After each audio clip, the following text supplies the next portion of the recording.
Et pour parler de Sud 2017, le salon urbain de Douala qui se tient du 5 au 10 décembre prochain au Cameroun, avec nous dans le 64 minutes, Séverine Kodjo-Granvon, bonsoir. Bonsoir. Alors, vous êtes philosophe, conseillère littéraire et journaliste culture pour Le Monde Afrique, je pense.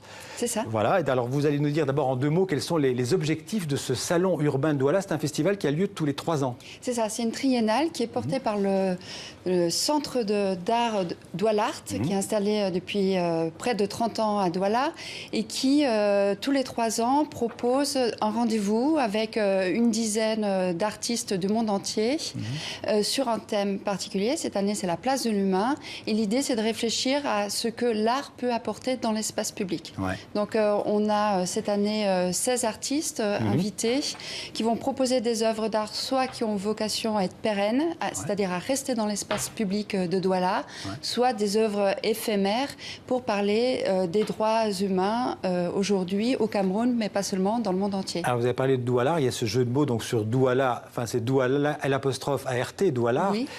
C'est un centre, d'ailleurs un centre d'art contemporain à Douala. Oui, tout à fait. C'est un centre d'art contemporain qui a été créé il y a 30 ans, qui vraiment travaille à œuvrer pour que l'art trouve sa place dans l'espace public et que l'art soit vecteur de médiation sociale. C'est-à-dire que c'est un centre qui travaille, par exemple, à proposer tout un circuit touristique et historique dans la ville de Douala pour parler du patrimoine architectural. Et à travers ce patrimoine architectural, c'est parler aussi de la colonisation française, allemande et britannique au Cameroun. C'est un centre d'art qui va hors les murs d'une certaine manière et qui en fait prend prétexte, si j'ai bien lu le programme, qui prend prétexte de l'art, disons, pour parler de la société camerounaise et de la citoyenneté camerounaise.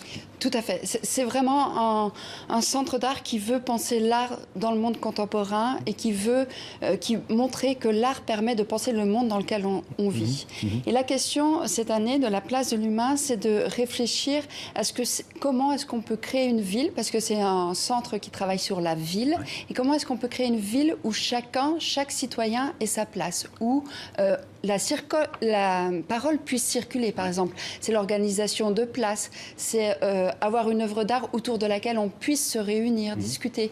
Et par exemple, la grande œuvre qui représente la ville de Douala, qui est la Statue de la Nouvelle Liberté, qui est instituée au carrefour de Deido, c'est une des premières œuvres que le Sud a inaugurée il y a 10 ans. Et aujourd'hui, tous les habitants de Douala et même du Cameroun se reconnaissent dans cette œuvre d'art. Douala qui est la plus grande ville du Cameroun, il faut le préciser. Oui, tout à fait. Grande ville portuaire. Et surtout qui est une ville avec un capital économique. Voilà, exactement. Ouais. Alors l'objectif cette année, j'ai vu, c'était de toucher la jeunesse. Alors comment justement intéresser les jeunes, amener les jeunes camerounais notamment à l'art? Alors, d'abord, le Sud se prépare sur 3 ans, c'est-à-dire que pendant 3 ans, il y a un travail qui est fait avec des écoles. Il y a 4 établissements qui ont été ciblés. Il y a un travail qui est fait avec les équipes pédagogiques et avec les élèves, où régulièrement, à plusieurs reprises, les artistes se sont rendus dans ces lieux. On discutait avec les enfants ce que pouvaient être, par exemple, les droits. Qu'est-ce que c'est les droits de l'homme pour eux? Qu'est-ce que ça peut être la liberté? Donc ça passe par les écoles. Ça passe par les écoles, tout à fait. Alors vous êtes aussi la coordinatrice des rencontres Ars et Urbis, donc qui ont lieu, l'art et la ville, qui ont lieu en même temps. Ce sera les 8 et 9 décembre.